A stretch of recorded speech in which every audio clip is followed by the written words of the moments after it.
బేతాళ కథలు. ఒంటికొమ్ము రాక్షసుడి పెళ్లి. పట్టువదలని విక్రమార్కుడు చెట్టు వద్దకు తిరిగి వెళ్లి చెట్టుపైనుంచి శవాన్ని దించి భుజాన వేసుకుని ఎప్పటిలాగే మౌనంగా శ్మశానంకేసి నడవసాగాడు. అప్పుడు శవంలోని బేతాళుడు, రాజా, నువ్వు దేన్ని సాధించకోరి ఇంతగా శ్రమపడుతున్నావో తెలియటం లేదు. అయితే ఫలితం చేతికి అందే సమయానికి నీ లక్ష్యాన్ని, ధ్యేయాన్ని మర్చిపోగలవేమో అన్న అనుమానం కలుగుతున్నది. కొందరు అవివేకులు కృషి విజయవంతం అయ్యే సమయంలో వెనుకంజ వేసి అనుకున్నది సాధించలేని అసమర్థులవుతారు. ఇందుకు ఉదాహరణగా నీకు స్రవంతి అనే రాకుమారి కథ చెబుతాను. శ్రమ తెలియకుండా విను అంటూ ఇలా చెప్పసాగాడు. చంద్రగిరిని పాలించే చంద్రసేనుడికి మగ సంతానం లేదు. పెళ్లైన 15 సంవత్సరాలకు పుట్టిన స్రవంతిని మగపిల్లవాడిని పెంచినట్టే పెంచి పెద్ద చేశాడు. స్రవంతి విలువిద్యలలో, గుర్రపు సువారి, కత్తి యుద్ధాలలో ప్రావీణ్యం సంపాదించింది. వేట అంటే ఆమెకు ప్రాణం. తండ్రితో సమానంగా దట్టమైన అడవులలో క్రూరమృగాలను ఎంతో నేర్పుగా వేటాడుతుండేది. పెళ్ళిడుకు వచ్చిన కూతురు ఇలా పురుషుడిలా వేటలో పాల్గొనటం మహారాణికి నచ్చేది కాదు. పొరుగుదేశపు రాజకుమారుడితో అనుకున్న సంబంధం ఒకటి ఆమె ఈ ప్రవర్తనం కారణంగానే తప్పిపోయింది. దీనితో మహారాణికి కూతురి పెళ్లి విషయంలో పెద్ద బెంగగా తయారైంది. ఒకనాడు తల్లి అనాసక్తంగా భోజనం చేస్తుండటం గమనించిన స్రవంతి ఆమె భుజం మీద చేతులు వేసి, అమ్మా, నా పెళ్ళు గురించి దిగులు పడకు. అలా చూస్తుండు, నాన్నగారి సింహాసనానికి తగిన అర్హుణ్ణే నేనే ఎంపిక చేసి తీసుకువస్తాను అంటూ ధైర్యం చెప్పింది. స్రవంతికి ఎంతో కాలంగానో ఒంటరిగా వేటకు వెళ్లాలన్న కోరిక ఉన్నది. ఒకరోజు ఆమె చీకటితోటే ఎవరికీ చెప్పకుండా పురుషుడిలా దుస్తులు ధరించి గుర్రం మీద అడవికి బయలుదేరింది. అది కార్తీక మాసం కావటంతో అడవి అంతా పచ్చగా పొగమంచుతో రంగురంగుల పుష్పాలతో మనోహరంగా ఉన్నది. ఆమె వేట విషయం మరచి ప్రకృతి అందాలను చూస్తూ అడవిలో చాలా దూరం వెళ్ళిపోయింది. మిట్ట మధ్యాహ్నం వేళ్లకు స్రవంతి ఎత్తైన 2 కొండల మధ్య ఉన్న ఒక సరోవర తీరానికి చేరుకున్నది. అలసి ఉన్న ఆమె సరోవరం తీరాన పచ్చికలో గుర్రాన్ని వదిలి ఒక చెట్టు కింద విశ్రమించింది. క్రమంగా నిద్రలోకి జారుతున్న ఆమెకు గుర్రం సగిలించటంతో నిద్రాభంగమై కళ్ళు తెరిచింది. సరోవరంలో నీరు తాగటానికి వచ్చిన పులి ఒకటి ఆమెకేసి వస్తున్నది. స్రవంతి చప్పున పక్కనే ఉన్న విల్లు అందుకోబోయింది. అయితే ఇంతలో పులి పెద్దగా గాండ్రిస్తూ ఆమె మీద పడింది. ఆ సమయంలో పులి పంజాదెబ్బకు ఆమె కుడిచేతికి గాయమైంది. ప్రాణభయంతో ఆమె కళ్ళు మూసుకున్నది. మరుక్షణం పులి పెద్దగా గాండ్రిస్తూ దభీమంటూ పక్కకు పడిన శబ్దం అయింది. స్రవంతి చప్పున కళ్ళు తెరిచింది. గుండెల్లో బాణం దూసుకుపోవటంతో పులి నేలమీద గిలగిలా తన్నుకున్నది. అంతలో అక్కడికి చేతిలో విల్లు పట్టుకుని ఒక అందమైన యువకుడు వచ్చాడు. ఆమె అతడికేసి ఆశ్చర్యంగా చూసి ఏదో అనబోయేంతలో చేతికి తగిలిన గాయం నుంచి రక్తం ధారగా కారటంతో స్పృహ తప్పింది. ఆమెకు తిరిగి స్పృహ వచ్చేసరికి ఒక పర్ణశాలలోని శయ్య మీద ఉన్నది. కిటికీలోంచి అందమైన జలపాతం ఒకటి కనిపిస్తున్నది. చప్పున శయ్య మీద లేచి కూర్చున్న స్రవంతి ఎంతో నైపుణ్యంగా గాయం బాధ తెలియకుండా కట్టిన కట్టును చూసుకున్నది. కొంచెం దూరంగా కల్వంలో ఏదో మూలికలు నూరుతున్న యువకుడు ఆమెను లేవటం చూసి, ఒంట్లో ఎలా ఉంది? గాయం నొప్పి తగ్గిందా అని అడిగాడు. స్రవంతి చేతికట్టుకేసి చూసుకుంటూ, పులిపంజా దెబ్బ ఏ కంఠం మీదనో పడలేదు. చేతికి చాలా పెద్ద గాయమే అయి ఉన్నట్టుంది అన్నది. అవును, నేనిచ్చే లేపనం రోజూ పూస్తుంటే మాసం తిరిగేసరికి మచ్చ కూడా కనిపించదు. కాళ్ళు చేతులు తెగిన వాళ్లకే కుట్లు వేసి నయం చేయగల శస్త్రచికిత్స నాది అంటూ యువకుడు తన 2 చేతులు స్రవంతికి చూపుతూ నవ్వాడు. స్రవంతి అడగ్గా ఆ యువకుడు తన పేరు కోదండపాణి అని చెప్పాడు. తండ్రి మంచి హస్తవాసి గల శస్త్రచికిత్స నిపుణుడు. ఆయన మరణానంతరం కోదండపాణి వైద్య వృత్తి ద్వారా ఆ ప్రాంతంలోని చెంచులకు, కోయలకు ఉచిత వైద్యం చేస్తున్నాడు. గాయపడిన అడవి జంతువులకు కూడా వెనుకాడకుండా వైద్యం చేస్తాడతను. నీ గుర్రం మీదే నిన్నిక్కడికి తీసుకువచ్చాను.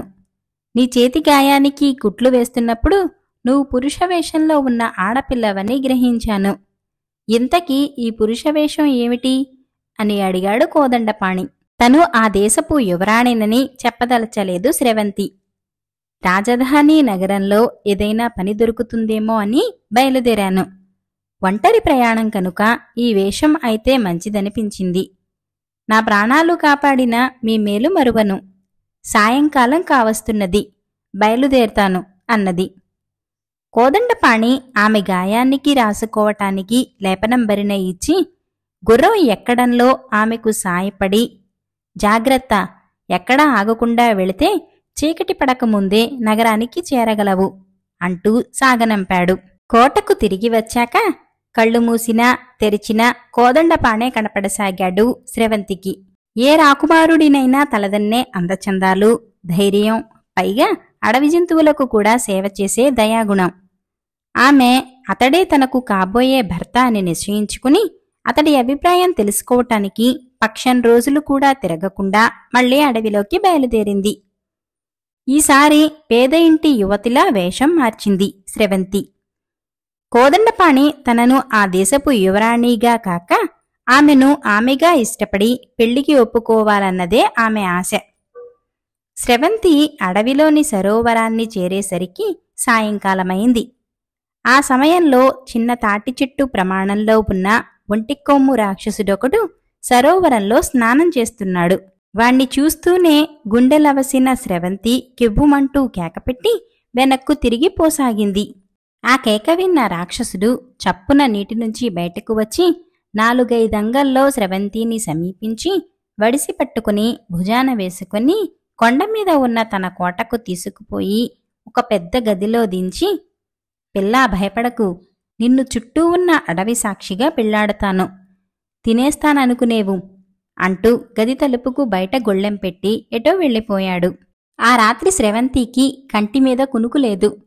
బాగా ఆలోచించి ఒంటికొమ్ము రాక్షసుడి కోట నుంచి బయటపడటానికి బుద్ధిబలమొకటే మార్గమని నిర్ణయించుకున్నది.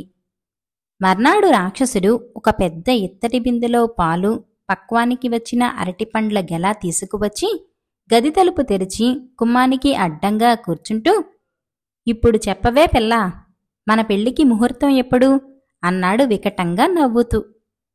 వాడి ప్రశ్నకు స్రవంతి చిన్నగా నవ్వి, ఆశ్చర్యం బావయ్యా, నేను పెళ్లికొడుకుల్ని వెతుక్కుంటూ బయలుదేరానని నీవెలా గ్రహించావు? నువ్వు నాకు అన్ని విధాలా నచ్చావు. అయితే నడినెత్తిన ఆ ఒంటి కొమ్ము వల్ల కాస్త వికారంగా కనపడుతున్నావు.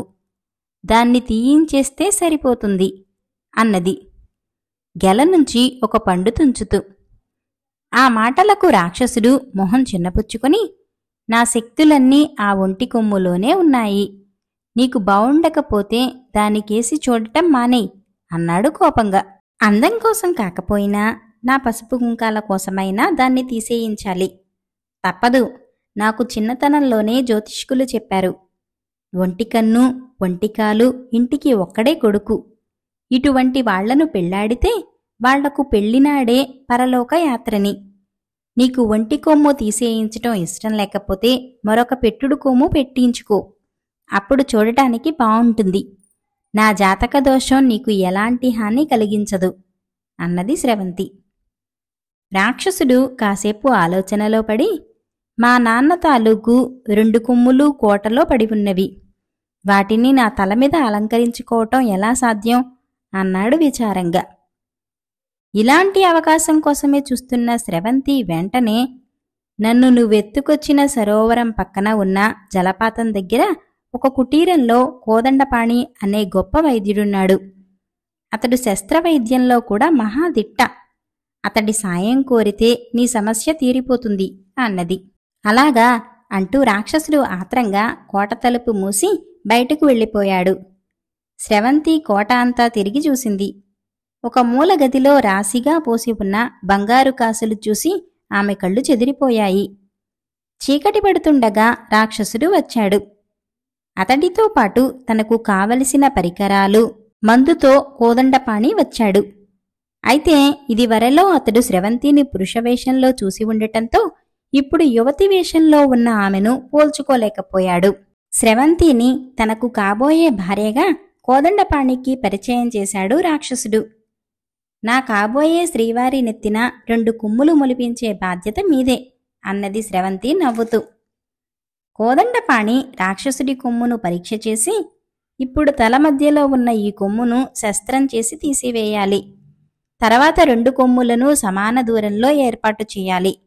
అలా కాకపోతే వికారంగా ఉంటుంది అన్నాడు. ఉన్న కొమ్ము తీసేస్తే నా శక్తులు పోతాయేమో అంటూ భయపడ్డాడు రాక్షసుడు. ఒకటి పోతేనేం, మామగారి కొమ్ములు 2 వస్తాయి. అప్పుడు నీ శక్తులు రెట్టింపవుతాయి అంటూ ధైర్యం చెప్పింది స్రవంతి. కోదండపాణి రాక్షసుణ్ణి పడుకోమని, బాధ తెలియకుండా ఉండటానికి నీకు మత్తుమందు ఇస్తాను. ఆ తర్వాత ఒంటి కొమ్ము తీసేసి మీ నాన్న కొమ్ములు అమరుస్తాను అని రాక్షసుడి ముక్కులో ఏదో పసరు వేశాడు. మరుక్షణం రాక్షసుడు పెద్దగా ఓంట్ర పెట్టాడు. వాడికి స్పృహ తప్పిపోయింది. కోదండపాణి చిన్న రంపంతో వాడి ఒంటికొమ్ము కోసి ఒక మూలకు గిరాటు వేశాడు. పీడ విరగడైంది. వాడి శక్తులన్నీ నశించాయి. పోదాం పద అన్నది స్రవంతి ఆనందంగా. రాక్షసుడికి వాడి తండ్రి 2 కొమ్ములు శస్త్రం చేసి అమరుస్తున్న కోదండపాణికి ఆమె మాటలు చెవిన పడలేదు. ఆమె పులిచేసిన గాయం మచ్చ అతడికి కనపడేలా చేతిని అతడి మొహం దగ్గరగా పెట్టింది. నువ్వా? పులిని చూసి హడలిపోయిన నువ్వు ఈ రాక్షసుడిని పెళ్లాడబోతున్నావా అంటూ ఆశ్చర్యపోయాడు కోదండపాణి. ఆ సరికి రాక్షసుడికి 2 కొమ్ములు అమర్చే పని ముగిసింది. స్రవంతి కోదండపాణి ముఖంలోకి పరీక్షగా చూస్తూ, ఈ రాక్షసుణ్ణి నేను పెళ్లాడటమా? వీడి చెర నుంచి తప్పించుకోవటానికి నిన్ను రప్పించి ఈ నాటకం ఆడాను. ముందు ఈ కోటలో నుంచి బయటపడాలి పద అంటూ తొందర చేసింది. ఇంతలో రాక్షసుడు పెద్దగా మూలిగాడు. కోదండపాణి ఒక లోటాలో ఉన్న ద్రవాన్ని వాడి నోట్లో పోశాడు. వాడు కొద్దిసేపటికి గాఢ నిద్రలో ఉన్న వాడిలా కదలక మెదలక ఉండిపోయి సూర్యోదయం వేళ్లకు కళ్ళు తెరిచి లేచి కూర్చున్నాడు. అప్పుడు కోదండపాణి వాడితో, పాపం ఈ అమ్మాయికి నీతో పెళ్లి ఇష్టం లేనట్టుగా ఉంది. నా శస్త్రచికిత్సకు నువ్విస్తానన్న బంగారం నీ దగ్గర ఉంచుకొని ఈమెను విడిచిపెట్టు అన్నాడు. రాక్షసుడు కొంచెంసేపు ఆలోచిస్తూ ఊరుకుని, మా వంశంలో ఎవరికీ ఒంటికొమ్ము లేదు. అందరూ నన్ను ఆట పట్టిస్తుండేవాళ్లు. నా ఒంటికొమ్ము వల్లనే. మా నాయకుడి కూతురు లవంగి నన్ను పెళ్లాడనంది. అందుకే విధిలేక ఈ మరుగుజ్జును పెళ్లి చేసుకోవాలనుకున్నాను. ఈ పిల్లకు నాకు ఈడు జోడి కుదురుతుందా? ఛీ! ఇప్పుడు నా జంట కొమ్ములు చూసి ఎగిరి గంతేసి నాతో పెళ్లికి సిద్ధమవుతుంది లవంగి అంటూ ఆనందంగా పెద్ద పెద్ద అంగలు వేసుకుంటూ వెళ్ళిపోయాడు. కోటలో ఉన్న బంగారు కాసులన్నీ అక్కడే ఉన్న తోలు సంచులో సర్ది కోదండపాణికి ఇచ్చి, నన్ను 2 సార్లు కాపాడినందుకు ఈ బంగారమంతా నీకే చెందాలి అని అతడికి చెప్పి తన రాజభవనానికి తిరిగి వెళ్ళింది స్రవంతి. బేతాళుడు ఈ కథ చెప్పి, రాజా, స్రవంతి ప్రవర్తన విడ్డూరంగానూ అవివేకంగానూ లేదా? అందగాడు, ధైర్యశీలి, గొప్ప వైద్యుడే కాక పులిబారి నుంచి తనను కాపాడిన కోదండపాణిని పెళ్లాడాలన్న నిశ్చయంతో స్రవంతి మరొకసారి అతన్ని చూడబోయింది కదా. ఈ తరుణంలో అతడు అనుకోకుండా రాక్షసుడి నుంచి కూడా ఆమెను కాపాడాడు. ఏ వృత్తిలో అయినా అంకితభావంతో సేవ చేసేవాళ్లు వ్యక్తుల వేషభాషల్ని, అందచందాలను సాధారణంగా పట్టించుకోరు. ఈ మాత్రపు లౌకిక జ్ఞానం రాకుమారి స్రవంతికి లేదనుకోవటం అర్ధరహితం.